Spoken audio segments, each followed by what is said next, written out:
it may be the most important picture you'll ever have taken. A high-tech image with remarkable clarity that can help diagnose your medical condition and potentially save your life.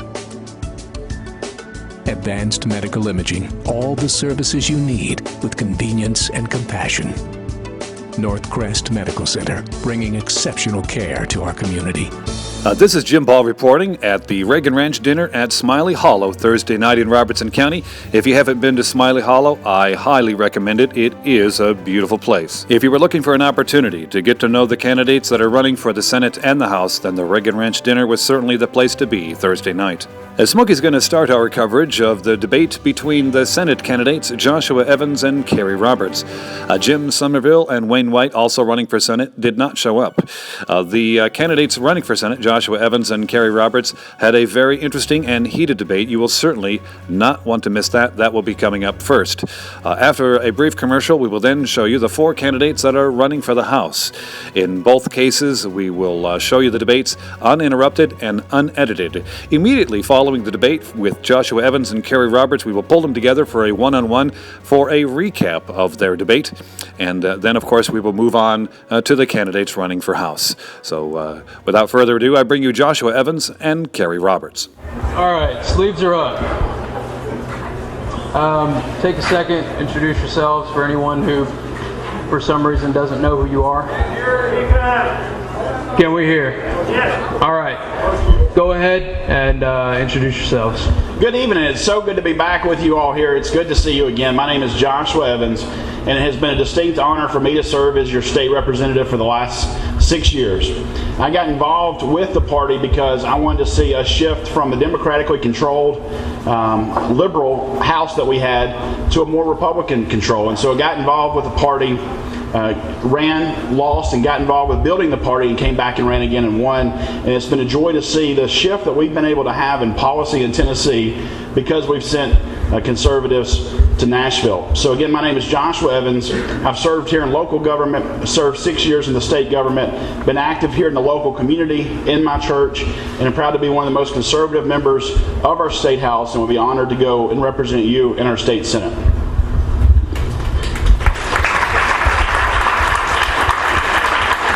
Good evening. My name is Kerry Roberts, and I am honored to be here tonight. I want to start out by acknowledging my family, and my wife is back in the back. Diane, would you stand so everybody can see who you are? This is my lovely wife, Diane. And we have 3 children running around, and I don't even begin to know where they are, but children. Okay, I have a daughter, Nora. Would you stand up? Okay, she's reluctantly standing up. And I have 2 others. Evan, where are you? Okay, this is my oldest. He's headed to college this fall. In fact, a week after the election. And then I have an 11-year-old somewhere who is, where? Davis? He's outside having fun, no doubt. So family is very important to me, and I'm just so appreciative of the support and the sacrifice that they make. I was elected to be your state senator in 2011 when Diane Black was elected to Congress, and so I served the balance of her term, and unfortunately I didn't get to run for re-election in 2012. I have had to wait 2 very, very long years, and I am so excited that early voting starts tomorrow, and we have election day just a few days away, and I'm really excited about this election, and I really appreciate you all being here. So I'm an extremely conservative Republican, and I think as we go through the evening you'll learn more about our stand on the issues. But again, thank you for being here. This is a very important event tonight. Thank you.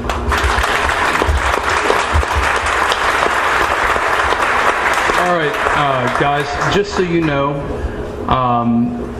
with this, I don't know about you guys. Did you watch the presidential debate in 2012? Romney and Obama debating each other. It was very sort of awkward because one would say, "Well, you made Obamacare, it's bad," and then Obama says, "Well, you made Obamacare too." So it was sort of confusing and bad, at a debate. Everyone skirts around the issues, doesn't really answer the question directly. So the rule here is that you have to answer the question directly. If I ask you about Obamacare, I don't want to hear about what you did at church on Sunday. Which is great. I mean, we can talk about it later, but if I ask you about Obamacare, I want to hear your answer to the question I asked you. If you do not provide that answer, I will reword the question in a yes or no format so that you are forced to answer the question directly. All right. So, sleeves are up. Let's start with Common Core. Both of you were in office together for a brief period of time, I believe, 2010. Common Core first entered the state under a piece of legislation commonly known as Race to the Top. Now, you both, to my knowledge, voted in favor of Race to the Top. I did not. You did not. Let me correct that. Okay. I did not, and I don't want to interrupt your question, but I did not vote for it because I was not yet in office. Okay. But I was against it, and there's a videotape floating around somewhere, me running for Congress being against it. So Okay. I wasn't. I apologize. I knew you had won that election. Okay, cool.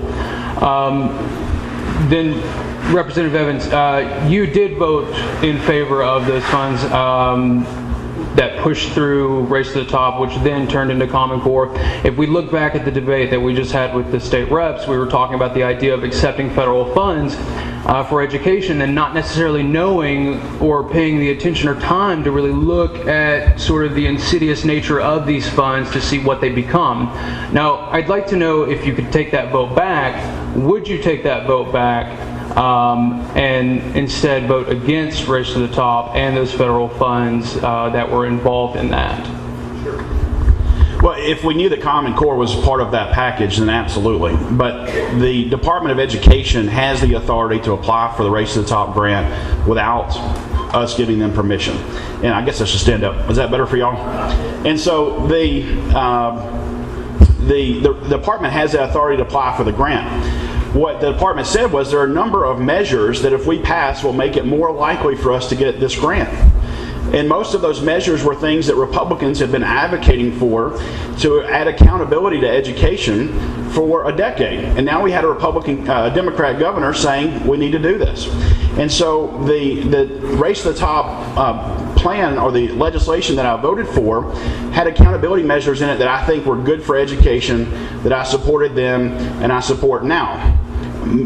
Several of which we found have had problems we've had to come back and work on. But the plan that we adopted said that there had to be some standards adopted. At the time, Common Core had not been developed. We didn't know what those standards were. As those have come out, I have supported repealing those standards in several different votes because I do not like the federal control of those standards. I don't like what we have to work with. And so were a lot of the education changes that we made at the time good? Yes. Do I oppose taking the federal dollars? Yes. And do I oppose stepping back away from those standards now? Yes as well.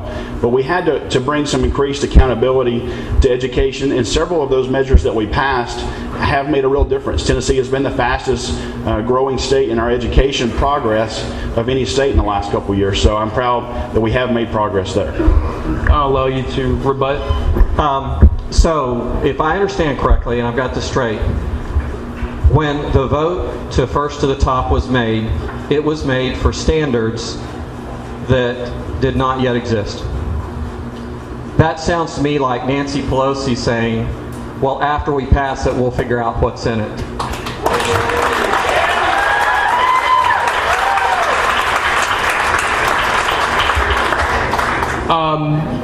So to continue down the rabbit hole that is Common Core, let's talk about this sort of, a lot of representatives and state senators are currently sort of upset with the Haslam administration and are calling for the resignation of the Department of Education Commissioner Kevin Huffman. I know for a fact that one of those legislators is sitting in the audience right now that has actually signed on to a letter requesting that Huffman be removed from his post or resign. Now, that being said, you haven't had the opportunity to sign that letter. You're not a legislator as of now, but yeah. but Representative Evans, Your name hasn't appeared on the list to call for Huffman's resignation with regards to this sort of Common Core scandal that's been going on lately. I know for a fact that the Knox County School District has spent at least $25,000 of taxpayer money to sort of almost, it seems like, cover up these Common Core, or I'm sorry, TCAP scores that are now aligned with Common Core, and the legislature is very upset with that. And I believe there's right around 14, 15 legislators that have signed on to that letter. What solution are you offering if elected to state senate to continue sort of the fight, or what do you see as the solution to this Huffman debacle, if you will? Sure. So there's a number of reasons why it's time for us to have a new education commissioner. We need an education commissioner that's willing to listen to teachers, and we need an education commissioner that's willing to work with legislators, and we don't have that right now. But I've worked in business for, I guess, nearly 15 years, and sending out a press release or sending out a letter has never been a very effective way to deal with people. From my experience in business, when you have a problem, you go to those people. You let them know what the problem is. In this case, you go to their superiors. You go to the other people that have decision-making authority, and you work to make a change there. I don't think sending a letter out or signing a letter is the right way to address that issue. Do you have anything to say? I would have signed that letter, and I think that the frustration that a lot of people experience is that the governor has not been listening when people have been pushing back on Commissioner Huffman and the plans that he has. You know, one of the things that I have to say to frame this up as far as education, I don't believe for 1 minute that the federal government has any business in our local schools, period. Commissioner Huffman doesn't share that view, but to me, for education to be successful, it's really up for us to do it. So if we want good schools in Robertson County, it's really up to Robertson County folks to have good schools, and we don't need to look to the federal government for answers, and we certainly don't need to look to the state of Tennessee. I mean, all we've done is we've substituted the fact that we accept the state's role in determining what's best for our children instead of the federal government, and neither one of them is acceptable. So I would have signed that letter.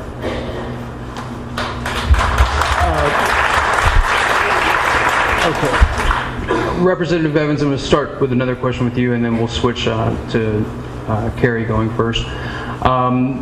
You have a great pro-life record. As we know right now, there is a constitutional amendment that's being hotly debated sort of in the media and everything else. Where do you stand on that constitutional amendment to protect life? And if you'd like to educate the crowd here on that. Sure. Well, the constitutional amendment is one of two reasons why I ran for the House to begin with. There were a set of Second Amendment legislation that was very important to me, and there was a set of pro-life legislation, the constitutional amendment being the biggest piece of that there was more than enough members of the state House to pass, but Jimmy Nafee wouldn't allow it to get to the House floor. And so that was probably one of the largest motivating factors, was that piece of legislation, SJR 127, had to be passed by two different General Assemblies, and that allows the voters now this November to have that opportunity to say, do we want to render the Constitution neutral on abortion, which right now our state Supreme Court has said the right to abortion is protected greater than the Roe v. Wade case did. They completely extrapolated something that's not there at all. But the only way we can fix that is this constitutional amendment. And so I am a huge supporter of that. I co-sponsored it both times it was in the House, worked on its passage, worked on a number of other pro-life pieces of legislation. And after this August, we'll be working to make sure that passes in November on the constitutional amendment. Tennessee, being one of the most conservative states in the United States, has some of the most liberal abortion laws. We are an abortion destination, and all of the common sense restrictions that most pro-choice people support were struck down by our state Supreme Court, and we've got to make a change there. Okay. Josh did a very good job of explaining that, so I'll just say on Senate Joint Resolution 127, of course I came in after that process has started, so I was able to get on as a co-sponsor of that, and was very proud to be a part of that. And then also in our campaign, if you see my push card among the many on the table that you have, if you haven't spilled barbecue sauce on it yet, you'll see we've got the Yes on One logo. So as part of my campaign, we're really trying to help educate the voters that when this comes up in November, you need to vote yes on one. So it is a great cause. You did a good job of explaining it, and we really want to encourage every one of you. There's a lot of misinformation out there. Get involved with your community groups, your churches, and help explain this. We've got to pass yes on one. We really do. Thank you. Right. So, Representative Evans, you sort of touched on something very near and dear to me there. The Supreme Court, the state Supreme Court, basically took something that wasn't even there and just created it out of thin air, sort of like they do on the national level with the United States Supreme Court with Obamacare and virtually every other single thing that the court has ruled on within the past 200 years or so. That being said, Carrie, the idea of, okay, the Supreme Court says Obamacare is constitutional. Well, let's kind of take it back to the House, guys, where we had this discussion of anti-commandeering and supremacy clause, et cetera, et cetera. I kind of want to get you guys deep into the understanding of exactly how state legislators truly are empowered to make a difference. So when they tell you, oh, well, Obamacare is a federal law, I'm a state legislator, let's call Lamar Alexander, like he's going to change something, but call Lamar Alexander, have him deal with it. Well, that's sort of a cop-out, because in reality, your state legislators have a lot of power. They just don't know about it sometimes, but they are enabled to truly make a difference in the state level if they choose to do so. Now, that being said, we have had some really strong pieces of legislation that have come through the state legislature that are aimed at fighting the NSA or Obamacare or the EPA. We even got a piece of legislation passed this legislative season which was in favor of hemp, sort of saying, federal government, you can't tell us that we can't pass hemp because it doesn't say you can do that in the Constitution. So Carrie, what do you plan to do as a state senator to fight back against these unconstitutional federal laws? Well, just the starting point on all this is education. We have in our Constitution Article 5 and the 10th Amendment. And so what our founders and framers understood was this. They understood that the legislative branch, the executive branch, and even the judicial branch could commit acts that are unconstitutional. You see, Madison said in Federalist number 45, he opined that the federal government's role is very limited, is extremely limited. And if you are a historian and go back and look at the context with which they prepared this information and prepared these documents that we base our whole system on, it was their belief that a limited federal government was best. And they knew that the federal government would grow beyond its constitutional bounds.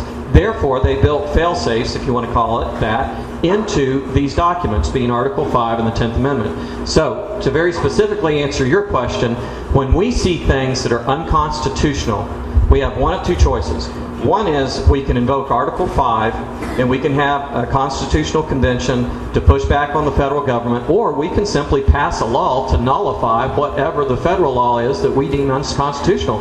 It's not just our right as a state, it's actually our duty to do that. And we need state legislators with both courage and conviction and understanding to make that happen. Thank you.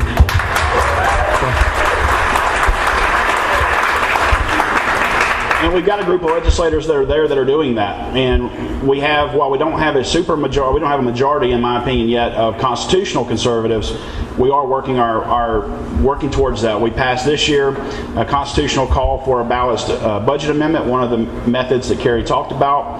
I've been a member of the 10th Amendment caucus and have supported a number of other efforts to push back on the federal government.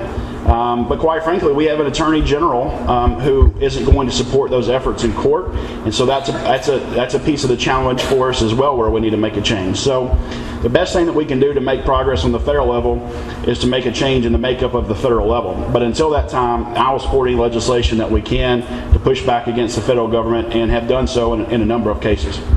So to clarify, you would support a law, yes or no, starting with you and then you would support a law to nullify any federal law or regulation having to deal with these people's right to keep and bear arms. Federal government passes a law that says you have to have background checks, do this, do that, do that, do that, all these sorts of regulations. And then let's take it a step further, because it's important to know that this is a principal issue, not just a single issue. You can't just do this on guns. You need to be solid on this for education, the NSA, the EPA, everything else, because when you let one thing slip through, you've abandoned the principle that says they can't. So would you support laws in the state level that say, in the state of Tennessee, we will not allow the federal government to come in and say, you have to follow these gun regulations, you have to follow these EPA regulations, you have to follow Obamacare no matter what? Yes or no? Yes. Yes. Okay. I'm going to read you a clause from the Constitution. It's commonly referred to as the Supremacy Clause. Those of you who follow legislation may have heard this term, the Supremacy Clause, mentioned quite often lately. It is a clause in the Constitution that says that federal laws are supreme over state laws. Now, Senator Beavers was trying to pass a bill last legislative season that would have nullified federal gun laws within the state of Tennessee to a certain extent. Now, that bill was killed by another Republican who sits on the Senate Judiciary Committee. He's the chairman, and he cited the Supremacy Clause. So I want to read the Supremacy Clause to you guys and make sure that we're on the same page here to see if you actually understand what this is saying. So the Supremacy Clause reads, in essence,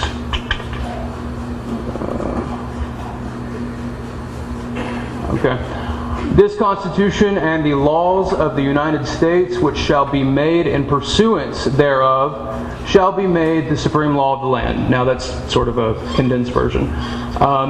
Do you believe that the federal government passes a law, it's the supreme law of the land, the state has no say in it whatsoever? No. No, and may I explain? Sure. Okay, the Supremacy Clause, the key phrase is pursuant to the Constitution. And so what that means is the only time that federal law has supremacy over state law is if it's something that the federal government has constitutional authority to do. And that's where all the misunderstanding is. The federal government can't pass a law and say it's supreme. It can only pass a law and say it's supreme if it has constitutional authority to pass that law. And it's that nuance in the interpretation that has led many state legislators astray, and they said, well, the federal government has supremacy here and we can't do anything about it. Again, the best understanding of these documents is often to take a historian's view and understand what it is that they were trying to write. Thank you. Thank you. Josh? Well, I would just follow up to say that I agree with that, and that as long as we have an appointed Attorney General by a liberal Supreme Court, we have very little power to fight back on that. And so we need to make a change there, and we need to make a change in Washington where we elect officials that understand the Constitution as well. Let's talk about the economy for a minute, jobs in the state of Tennessee. There's this really incredible innovation that's coming out of cell phones and the market that has developed around applications and software. It's absolutely incredible. Let's use Lyft and Uber, for example, which are two ride-sharing services. Now, in the city of Memphis, the city of Memphis actually kicked those services out, basically said, oh, the government's not regulating these services, so too bad. So it killed hundreds of people's jobs, took thousands of dollars out of the economy. What is your plan to really foster innovation and creativity? Even the tech industry is becoming huge in the state of Tennessee. What are your plans to really foster economic growth for this Senate district, Perry? Well, I think you have to give people freedom to be creative and do the things that they need to do. One of the things that one of the problems that we have is that people's freedom is being eroded by government regulation. And this is something that I was thinking earlier today as I was reading an article. We've gotten to the point where we accept the federal government's bearing down on us and limiting our freedom. We almost feel like we're helpless to do anything about it. And so we live our lives under what's becoming an increasingly oppressive federal government, not understanding that we're not birds in a cage. God made us to be free. God made us to fly. He made us to soar with the eagles. He did not make us to be stifled by a federal government. And this is part of a much, much larger issue and a much larger problem. Economic freedom is just one of the many freedoms that is our inalienable right. And any time that you have a government be oppressive on small business, it just robs that small business of creativity. And I was a small business owner, still am, for 31 years now, or 30 years. And the one thing that I've discovered is I got to a point in my business where I spent more time dealing with regulation and dealing with the government than I felt like I'd spent dealing with my customers. There's something wrong when that happens. And I see Debbie sitting up here, and she's got a graphics business, and when you're sitting here sweating out what you're doing with the government or what you're doing with tax returns or going and meeting with the CPA, where's the time for creativity? And this is how the federal government is robbing us of the economic engine that is the United States. It's been the greatest economy in the world.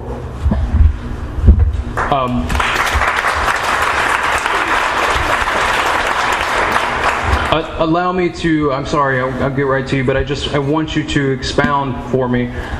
What do you plan to do to make that happen in the state of Tennessee, in this district? I think it's all about leadership. We have to have people in the General Assembly who understand that it is our role to nullify unconstitutional acts of the federal government and keep pushing back on the federal government. A lot of times when you go at forums and things like that, people say, what's your plan for jobs? What's your plan for education? Well, that's only part of the plan of being a state legislator. Probably the most important job in today's environment is to have state legislators who understand that their number one role is to stuff the federal government back into the box that the founders intended. And if we do not do that, then all hope is lost for our children and our children's children. And we have to understand how serious that fight is. That's the number one fight. We can't sit around as state senators and wring our hands and say it's not our problem. We can't say, well, that's a federal government issue. We can't even blame it on the Attorney General. We've got to show leadership, and we've got to make it happen. And in the General Assembly, it is my intent to push back on the federal government wherever possible to give the freedom to people to do what they need to do. Josh. The example that you started with was an interesting example, dealing with the Uber and Lyft and all. And this session I sponsor legislation that said local government can't regulate those guys. They can decide the safety parameters, but they can't set fares. They can't do all of those things that are anti-business and that there's no reasonable reason for them to do.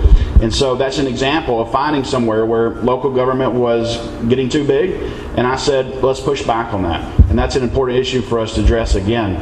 We need to make sure that we allow our businesses to grow the economy and not grow government. And I don't think that that has to be a complicated plan. It needs to be less taxes and less regulations from the state level. And Tennessee is rated as the third most free state in the United States, which to me says we got a little room to work on. It's a true and interesting statistic.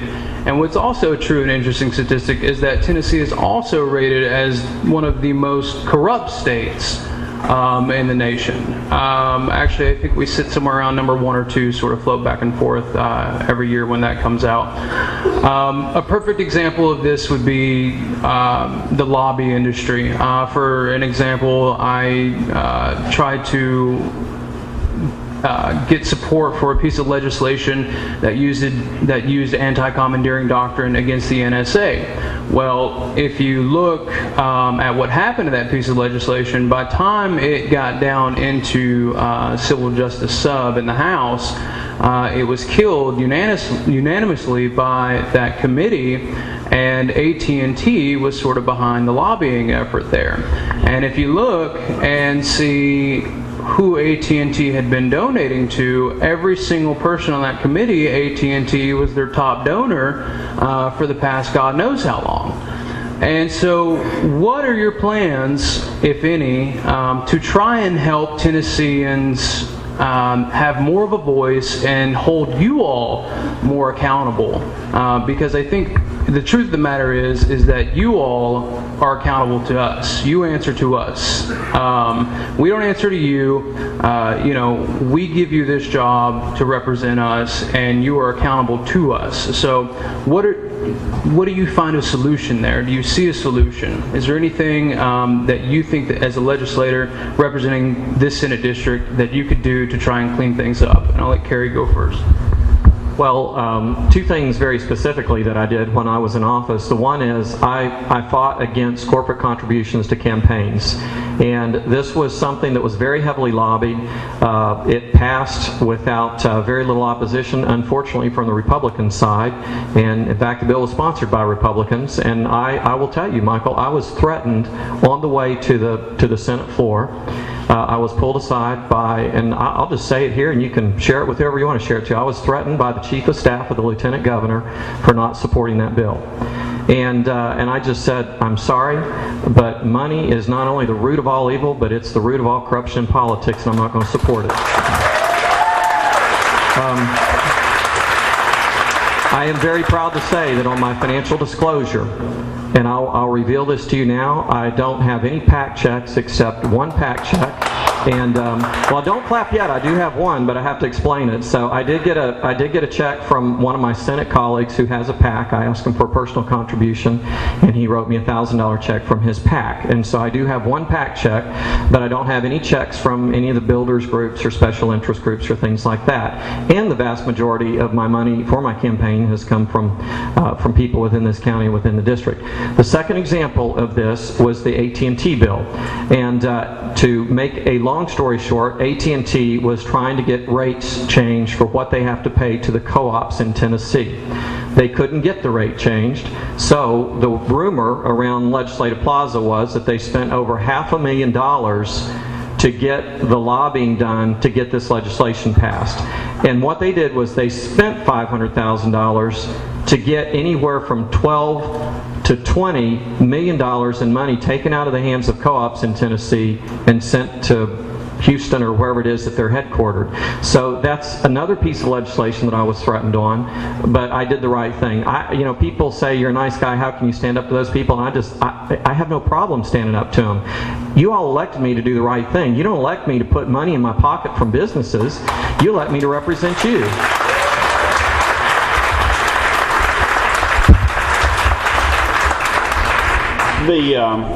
The Constitution guarantees a right to free speech, and that applies to each of the people in this room. It applies to people that are paid lobbyists or volunteer lobbyists, as you may have been.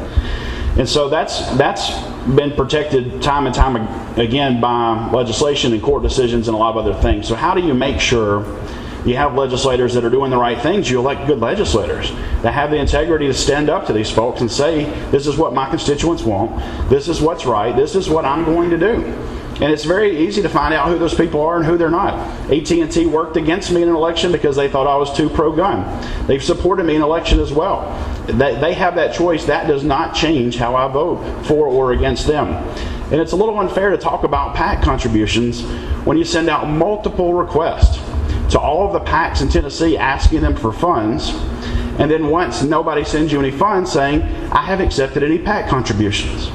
Because I have multiple copies of all the requests that were sent to every PAC in Tennessee asking for PAC contributions, and then he stands here tonight and says, I don't take PAC contributions.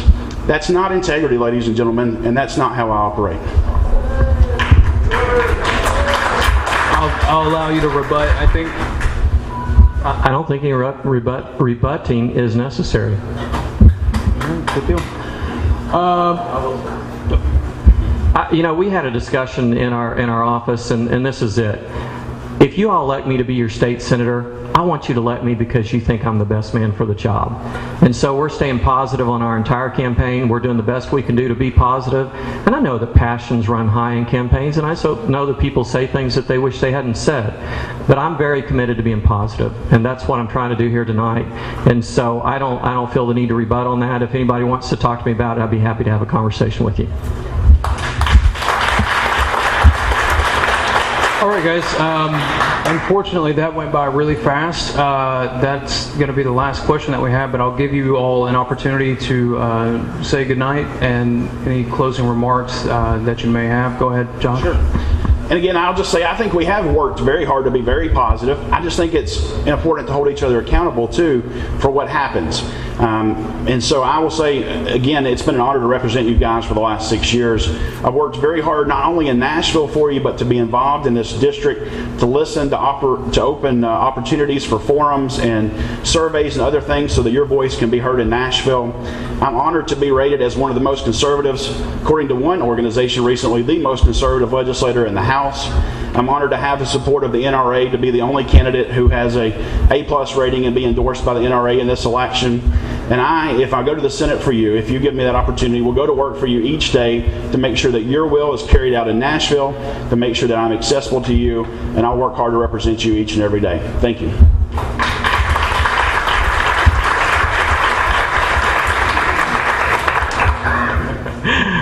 Thank you for being here tonight. It is really a pleasure to get to know you. You know, one of the things that I've tried to talk about wherever I've gone is I've tried to emphasize experience. And, you know, I think when people when they think about their state senator, they want somebody who's lived a little bit of life. I graduated from Lipscomb University in 1983, and I became a certified public accountant. I started my career at an international CPA firm. And throughout my career, I started 3 different businesses, and now I'm self-employed with a small business. So I've gone from an international company to being self-employed. And during that time, you know our history. We've seen some ups, we've seen some downs. But what we've never stopped doing is we've never stopped having faith in God. We've never stopped believing in our family. And we've never stopped trying to do the right thing in everything that we do. I'm very blessed to be married to Diane. It's a wonderful thing to be able to have a marriage with someone who's your best friend.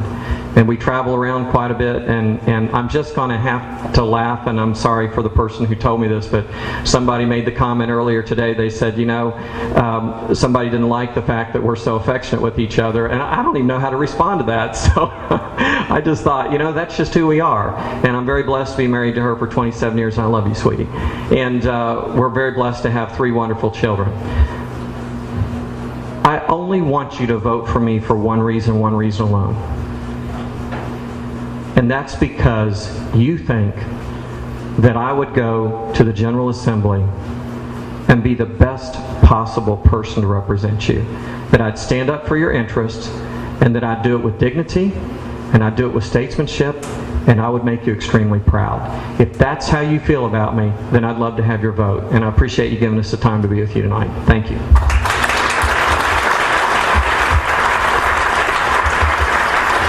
Thank you all for coming out. Thanks for taking the time to talk to Smokey here. You had a good debate. I think you both did a fine job up there representing yourselves. There was a moment, but we'll get to that in a minute. First, I'd like to ask you both the same question. I'll start with you. What makes you stand apart from Kerry? Sure. Well, I think, number one, it's my involvement in the community. It's all the things I've done as state rep to make sure I got feedback from my constituents, to make sure I heard their needs, to make sure I took care of their legislative needs in Nashville when we were in session, and make sure I take care of their constituent needs when we were out of session. So I think that representative level is one thing. I think the second thing would just be my conservative voting record, whether it be on Second Amendment issues, having the endorsement of the NRA, or whether it be being 100% pro-life. On the conservative issues, I've been a leader on those issues. And you, Kerry? Well, I think we have a lot of the same things to say there. I mean, I feel like we've been very responsive to constituents and, you know, return phone calls in a timely manner and take care of people. So what I always point to is experience. And so I'm 52 years old. I've had a 31-year business career. I've had both experience in an international community, working for an international CPA firm, and then I've also had the experience of working for myself in what I call a me, myself, and I business. And during that time, I also taught at Lipscomb University, so I have quite a bit of business experience. And then, of course, I've been married for 27 years. My wife and I have 3 children, and our youngest just finished up at Chrysler Elementary, and our daughter just finished at Springfield Middle, and then our oldest just graduated from Springfield High School. So as soon as the primary's over, we're headed to college to take him to Harding University in Searcy, Arkansas.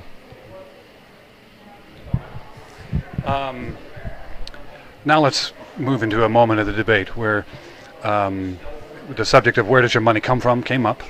You mentioned that, if I understood it correctly, that Kerry Roberts had solicited money from special interest groups, and when he failed to receive that money, he then accused you of receiving money from special interest groups only because he failed to get it himself. So this would mean that you believe that he solicited money from those special interest groups. Am I saying that right? I think partially. I mean, the question was, where does our money come from? And certainly I've got many, many more contributors from here locally than Kerry does, and that's very important to me to have the local support. But he said very clearly tonight that he was not accepting PAC contributions. And that's after multiple times of soliciting those contributions, both through email and reaching out one-on-one, personally, him calling lobbyists and him asking for those contributions. And then tonight, standing on the stage saying, I don't take those kind of contributions. And I just don't think that's honest or fair to the public to say that. And Kerry, your response to that? A gross misrepresentation of the truth. Early in the campaign, we sent out a letter to the PACs and to the lobbyists telling them that it was going to be a contested primary because I didn't want them to give money to Josh. And so we sent out a letter, and of course we can get you a copy of the letter and you can see it for yourself, that said that it was going to be a contested primary and that we wanted them to know that we thought that I would be the best person for the job and we'd appreciate their support. There were no phone calls soliciting money. There were no PAC fundraisers or anything like that. But more important is what's seen on the disclosure. And what's on the disclosure, which everybody can see, you can go to the state of Tennessee to see it, you'll see there's a large number of individual donors on my disclosure from the district, and I would say probably 80% of your money, what comes outside the district from PACs or special interest. And it's all, and I mean, and it's not, that's my guess is 80%, I don't know the exact amount, but the point is you can go look at it online and see for yourself. Did you want to address that? He's saying that 80% of your money comes from outside the county itself, whether it's a special interest or not. Is that true? It's true that I've raised a lot more money overall than he has, because both individuals in our district, conservatives across the state, business organizations, a lot of those organizations say the Nurses Association is made up of nurses here in our district and across the state. Yes, there are a lot of organizations that have contributed to me, many more than Kerry, but here locally in Robertson County and in our district, I've had contributors from all 5 of the counties in our district, and overall 4 or 5 times the number of local contributors that he has. But what I'm saying is, when I say I don't take a certain type of funds, like he said, that means I'm not going to go solicit those funds as he has. Well, there you have it, Robertson County. We'll now move on to the House portion of the debate. We did reach out to Joshua Evans for a copy of the requests that he mentions, and of course to Kerry Roberts for the letter. They both have indicated that they will be getting back to us as soon as we have the information from the 2 gentlemen. We will provide that to you. And now we're going to move on to the House, an opportunity to see 4 candidates that are running for the House. There'll be a brief commercial, and then each candidate will have an opportunity to introduce themselves, express their views, and then they will be asked some questions. It won't be quite as heated as it was with the Senate debate with Mr. Roberts and Mr. Evans, but it will be a clear opportunity to at least get a look at them and hear their views. So stay tuned after this brief commercial to see the candidates running for House. If you're looking for new furniture, there's no reason to drive for miles. Stuart Williams Furniture is conveniently located in the heart of Springfield on Memorial Boulevard with over 30,000 square feet of fine furnishings. We have over 90 years of experience and carry major brands like Ashley, Lazy Boy, Lane, Fairmont, Hillside, and many more. Our friendly professional staff is ready to help you with all of your questions. We know the importance of finding the right price in the right wood, color, fabric, and design. We also offer financing to make your purchase a little easier on your budget. Are the kids in need of a new bed? Maybe Dad needs a new recliner to unwind after a long day. Or is it time to spring for that new flat-screen TV you've always wanted? We guarantee competitive prices, the best brand names with professional delivery and installation. So remember, at Stuart Williams, customer satisfaction is our top priority. So come see us today. Okay. I'm Chris Orndorff. I think most of you know me by reputation anyway. I claim 4 years in the Navy, actually served in the Navy during Vietnam. Went to college at Western Kentucky University, got a master's degree in humanities, thought I was going to be a preacher. Found out I wasn't called to be a preacher. Went into the Air Force, did a number of things. What I hang my hat on is being an OSI special agent.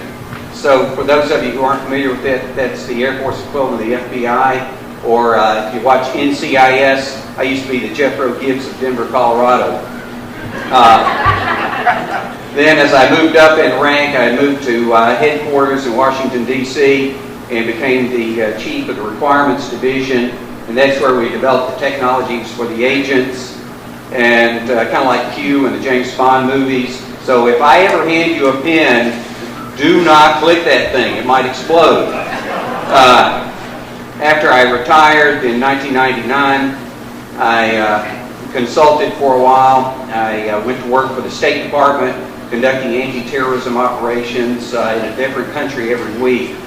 I have one saved to my credit that I know of. After that, Dickie Stewart, Spring Hill High School, offered me a job teaching the junior ROTC program. I've been doing that for the last 12 years, and I've just retired from that. I'm 61, and I'm not looking for a third career. Thank you, Chris. Go ahead, sir.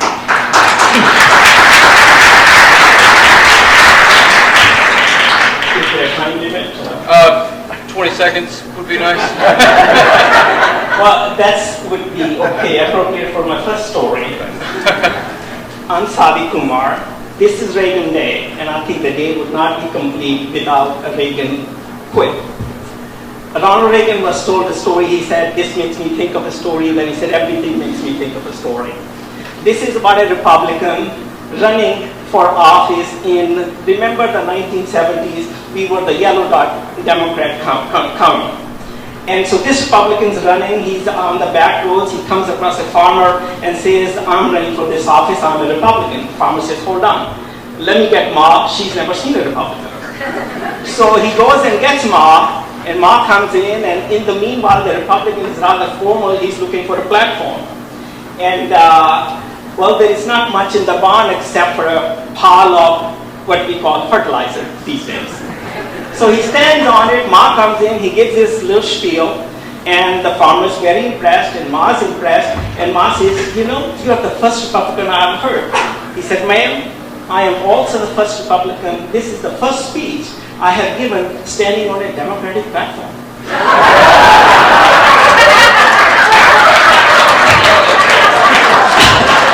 You know, God bless Ronald Reagan. I grew up, well, it was my political growth in the 1980s, listening to his stories. He was an optimist, and he brought us through difficult times with cheer and humor and brought us along. As far as my introduction is concerned, I'm Sadi Kumar, I'm a surgeon in Springfield. I've been here for 37 years, and through 37 years of contact with 50 people a week, that's 90,000 patient contacts over 37 years, a lot of that repeated. Through that connection with people and time spent, and through marriage, I am a native.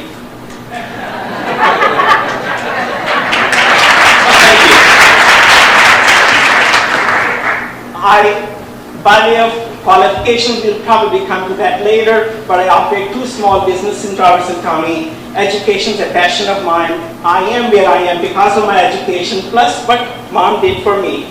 And on healthcare, 37 years. I know the patient side, I know the doctor side, I know the hospital side, having served on the hospital board many times, and I know the insurance side because I hassle with them a lot. This has been a remarkable trip for us. I have enjoyed the process. The most difficult part of running for office, if you ever do, is putting signs in the ground when it hasn't rained. That's really been the challenge. I have also, because of the kindness of the community, my nativization in the community, I am also, as you know, running with a sense that as far as I'm concerned, I'll take the money out of the politics. It ruins it. I will not take any per diem. That is the expense money, about $188 a day that the state pays. They're going to pare it back a little bit. Sorry, I'm going to have to cut you off. I'm sorry, boss. Well, thank you. Can I say the last thing? Yeah, go ahead. I'm not taking any per diem, and I'm not donating 100% of my salary. Thank you.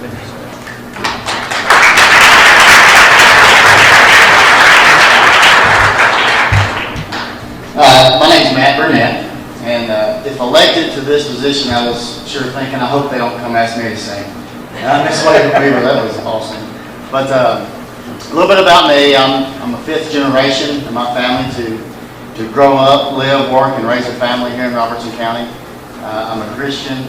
I'm a husband of almost 11 years. My wife Marty, she's here. I'm a daddy to 2 wonderful children. I'm a small business owner. I'm very involved in this community with several different organizations and events, and always have been.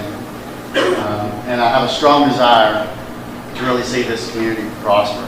Those are the things that are driving me to do this. And I'm very excited about doing it and hopeful that we can make a difference. Thank you.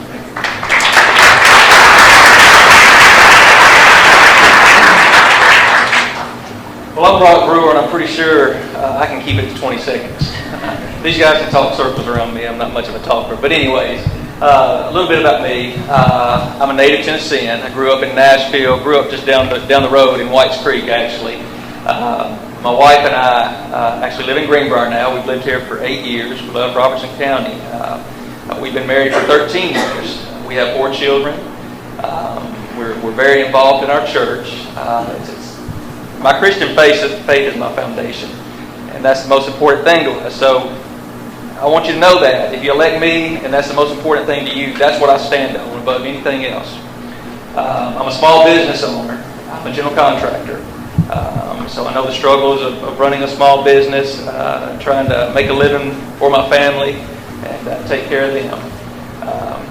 I'm running for this office because I've had a conviction to serve my community, my state, my country for many years. And the opportunity just worked out right for me and my family at this point, and we're going for it.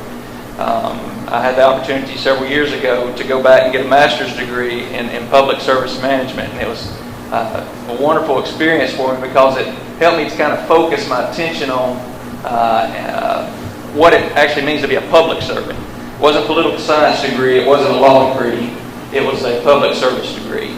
And it really focused me and helped me appreciate what the guys like Joshua Evans and Kerry Roberts have done for our community, and what they go through, and what they have to consider as they're looking at the issues and as they're creating legislation. And but anyways, that's me. I went longer than 20 seconds. I'm surprised, but anyways, thank you. So I think your questions are going to be less difficult than what we're going to have on the Senate side. So we'll just sort of get your ideas about how government should perform, and what the role of government is, and sort of where you find yourself on the spectrum of conservatism.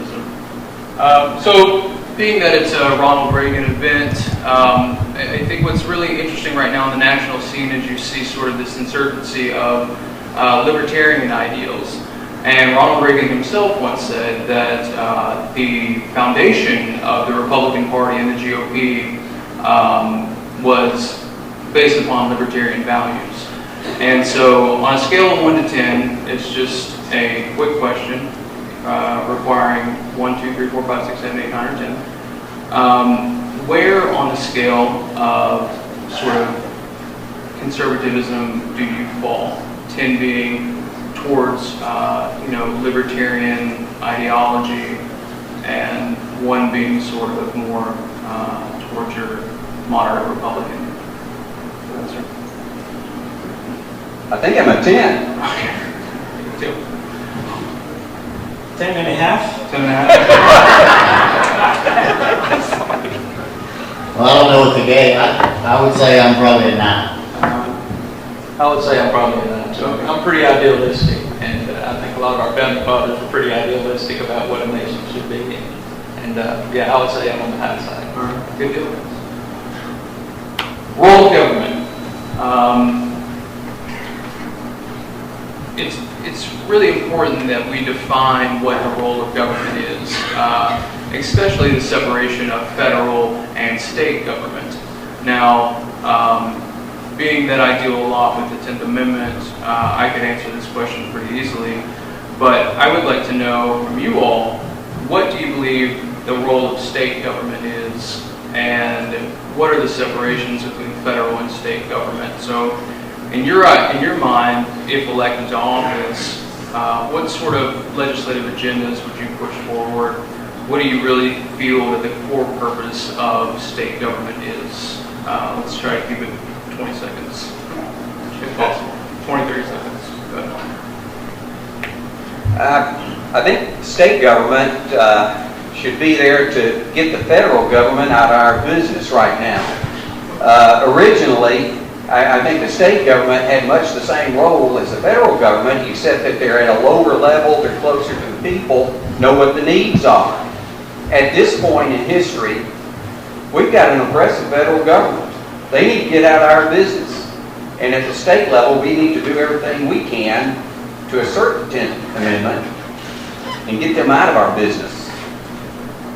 I agree. The federal government should be as small and as efficient as possible. Certain things, of course, the federal government does when it comes to our security and road building and so on. The state government has to protect her people from the federal interventions that can be very, very overhanded and oppressive in nature. So state government is really our government, it's our blessing, and we should support it. I feel the role of government is to help protect for security reasons, federally and locally, to build infrastructure and to support the people and businesses, not regulate, but just to support. I believe that currently our nation is so massive, so expansive. Federal government can't do it all. And like these guys have said, it wasn't intended for the federal government to do it all. So it has to be broken down on a smaller level. The state has to, again, as we've all said, we have to provide for those who cannot provide for themselves. We have to protect our people. We have to uphold the infrastructure, make sure it's viable, usable, and we have to make sure that we are not overregulated, overtaxed by our federal government. So it seems consensus that federal government's bad, too big in our business. Now, can we do a show of hands real quick? Do you believe that Obamacare is constitutional? If you believe it is constitutional and right and legal, then go ahead and raise your hand.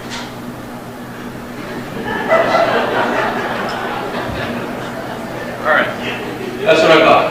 So, I think the sort of the leading of their answers was that we've got to get the federal government out. So, let's take Obamacare, for example.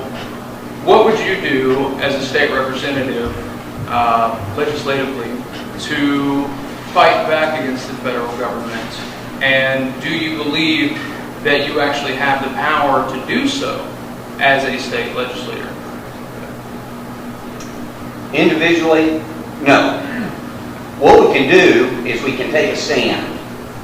Now, if the people of Robertson County elect me, you're electing me to represent you.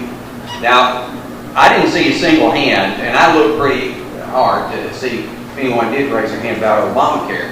Now, if the people believe that it's unconstitutional, then, okay, I'll be the first one to stand up and say, we got to take a stand against this. And then we got to get Terry Lynn Weaver involved, and we got to get other representatives involved. It's going to have to start with one person who's just willing to make that stand, to be the champion, if you will, for the state's rights, for the individual's rights. So when it comes to what any one of us up here can do as a state legislator, it all boils down to what can we do to persuade others to work with us on this. Fortunately, in Tennessee, at this time in the legislature, we do have a supermajority of Republicans, and the governor is Republican. And I think this issue is close to the heart of those leaders also, our representatives. Yes, Obamacare is unconstitutional in the way it was stated about the individual mandate, that you're telling an individual that they have to buy insurance that the government thinks is right for them. And the employer mandate is also incorrect. Supreme Court interpreted it as taxation, and that's what we're stuck with. Given the Supreme Court rulings, the change on Obamacare has to come at a federal level. My hope and prayer is that not as many people signing and the problems that are happening with the expense and so on of it will, sort of die a slow death. And if anything we as a state legislator or anything I can do to hasten that, I'll do my very best. Well, if we as a state don't accept it, and stand strong with as other states can do, it'll take hold, and I think it'll ultimately sink itself. I think individually, as you said, we can't do anything as a legislator. What we can do is, I had the privilege of being down at the legislature several months ago, and I heard one of the legislators saying that they have the hardest time communicating with some of our federal representatives, federal senators. They're in Washington. They can't get them to respond to their communications with them. I think we need to work on that, the communication between Washington and the state, between the state legislators and the local leaders. There's got to be a communication there. And secondly, we've got to encourage the public to be engaged.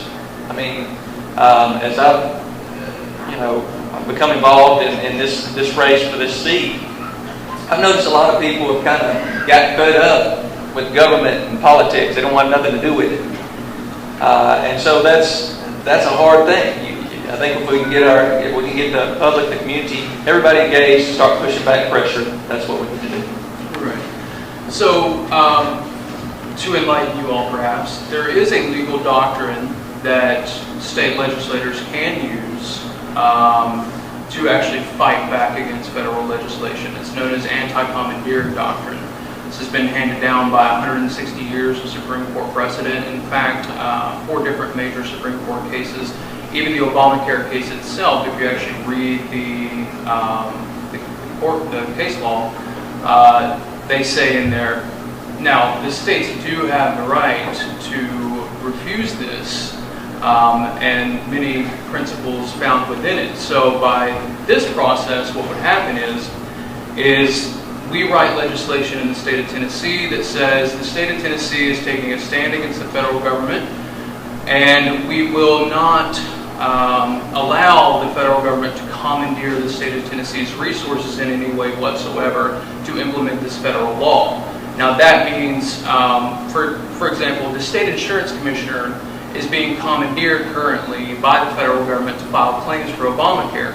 Now, legally, the federal government's not allowed to do that. So what we tried to do this last legislative season is introduce a bill, an anti-commandeering bill, that said that the state of Tennessee will in no way whatsoever be commandeered for any resources whatsoever to accept Obamacare within the state of Tennessee or implement the federal health care law within the state of Tennessee.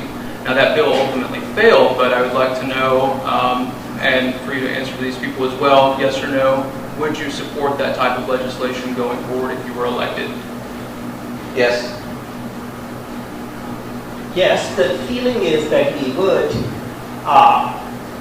It can be a useful exercise because our Constitution says that the government governs based on the consent of the governed. And we are the governed. If we don't give our consent to the government doing it, the government should not be able to do that. One would need to look at in detail, why did the last bill fail? How can we improve it? And do we have solid constitutional basis? Yes. Yes. Thank you, guys. All right. So, that being said, it seems like you all are on board with the idea of anti-commandeering legislation. Would you be willing to sponsor legislation and fight for legislation? For example, Representative Weaver co-sponsored a bill this last legislative season that was aimed at using the same legal doctrine against the NSA, the National Security Agency. So a lot of people don't know that the state of Tennessee actually has one of the very few NSA facilities across the country. There's about 5 or 6, and Tennessee is one state that does have an actual location within it. So we can use that same principle to say, hey, federal government, you're violating the Fourth Amendment rights of people. In the state of Tennessee, we're not allowing you to use your resources or use our resources to violate the constitutional rights of our citizens. Would you be willing to sponsor legislation that uses anti-commandeering doctrine with regards to federal gun regulations or NSA, EPA, etc.? Yes or no? Yes. Now, the Fourth Amendment is against unreasonable search, right? Correct.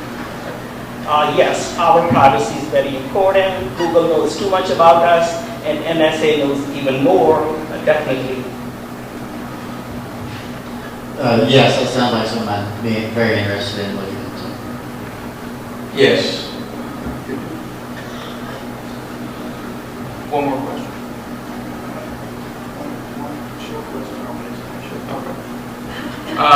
Let's talk about Common Core for a second, guys. So, Common Core is obviously a hot topic right now. You can clearly almost imagine using the same type of legislation and legal doctrine against Common Core. Where do you stand on Common Core? Do you believe that the federal government should have a role in the states and funding education within the states? Should the state of Tennessee accept federal grants for education, with the knowledge that accepting federal grants also comes with accepting Common Core? We need to step back and take... Hold on just a second, I'm sorry. And what's your solution for education if, you know, we don't accept these federal grants? If that's your answer, what's your solution to pay for education within the state? Okay. Money answers all things. It's a big deal. How many of you remember the story in Genesis of Joseph in Egypt? And he gathers all the grain for 7 years. They have the famine. The Egyptians come to him and say, here, take our livestock. Just give us food. Then the next year they come back and say, here, take our lands. Just give us food. Finally they say, take our bodies. We'll be Pharaoh's slaves. Just give us food. This is what it's coming down to. We are selling ourselves and our children for federal dollars that were ours to begin with.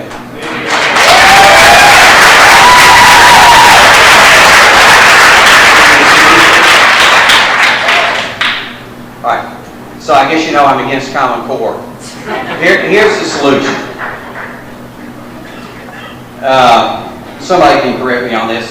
What is it? The train that goes between Lebanon and Nashville in Williamson County costs something like $5 million a year. How does that benefit Robertson County? It doesn't. It doesn't. Why is the state funding that? Another thing is that in order to bring businesses into Tennessee, the governor has permitted industries to use certain loopholes to avoid paying taxes in Tennessee that education dearly needs. We need to close those loopholes. Look, all right, I'll talk to you more about it later. Go ahead. So we can try to tell you about Common Core, but it's something that you already know. What we are trying to do, all of us, is have the best education for our children. And there is a key to that. There are actually 3 rules to that. And that is work with teachers, work with teachers, work with teachers. That's really the only way. And that the costs involved with Common Core are not there as long as we can include teachers in developing the program, the curriculum that our children need, and let them teach it. That's really all that needs to be done. Common Core is a tremendous, again, federal overhandedness into the education, and yes, there has been a long-held dream of people to eliminate the federal Department of Education. Common Core, that I am against. I'm against most any cookie-cutter type approach from the federal government saying you have to do this. I don't think what our kids here in Robertson County are looking for or the same as some kids in California. I am for supporting our local schools, supporting our local teachers, I think we need more authority at the local level to teach and prepare our kids for their future. I think if you elected us all at one time and put us together, we'd probably figure it out. Common Core, one thing, you know, it's a huge topic right now, obviously. And I told somebody, speaking with somebody the other day, the very name Common Core, there's nothing common about individual children. You know, each one has their own personality, each one's their own individual. So that in and of itself is, they're wrong even with the name of it. Now, we've been educating children since the founding of our country, correct? We got our educations. The kids are going to continue to get their educations. Now, as far as the funding, I think we can do without the grants from the federal government. We can do without their money. I think we need to be more diligent about working with our state budget, getting rid of some of the things that we're wasting our money on, and allocating it where we need to spend the money. One of those being education. Thank you, Paul. All right, guys. Final goodbyes to the crowd. Send them off. 20 seconds each. That's 20 seconds, not minutes. Okay, parting thought. James Madison, who's the father of the Constitution, said that we have not staked everything on the government. Far from it, we have staked everything on our ability to control ourselves, to regulate ourselves, to sustain ourselves according to the Ten Commandments of God. This is the heart of most of the problems that we're facing as a nation today, is that we're looking to these governments, state government and federal, instead of looking to ourselves.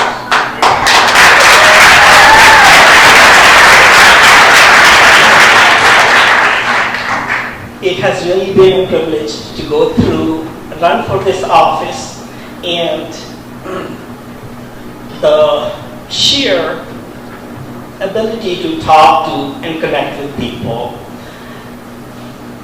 I want to thank the Republican Party for this exercise in democracy. We can feel the warmth, certainly. And all of us, and I especially, will carry the Robertson's County conservative values based on our biblical and church teachings to the state, and that's what they need. Thank you.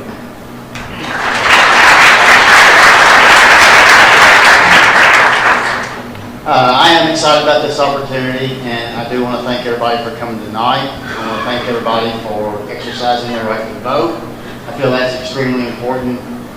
If we want to move our county, state, federal government forward, we have to work together and elect the right candidates who have our whole interest in sight there. And thinking of what I was going to say tonight, I got to thinking back when I first started voting, and I knew it was had to be a very responsible decision to make, and it was very easy for me. And I've always voted Republican. I always will.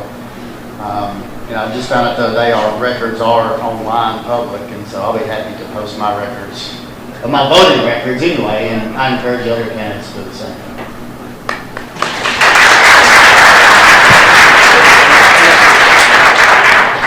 Again, I want to thank you for the privilege of being here. It has been an honor to jump into this race and run for this seat. It's been a little nerve-wracking, and I think I've got a lot more gray hair than when I started. I got into this race, again, looking at some of the guys that hold these seats and these leadership positions, and I respect them because they take a beating, and there's a lot of issues. But the thing is, again, like I said, we've had these issues from the beginning of our country, and if you look back and read history, they dealt with a lot of the same issues all along the way.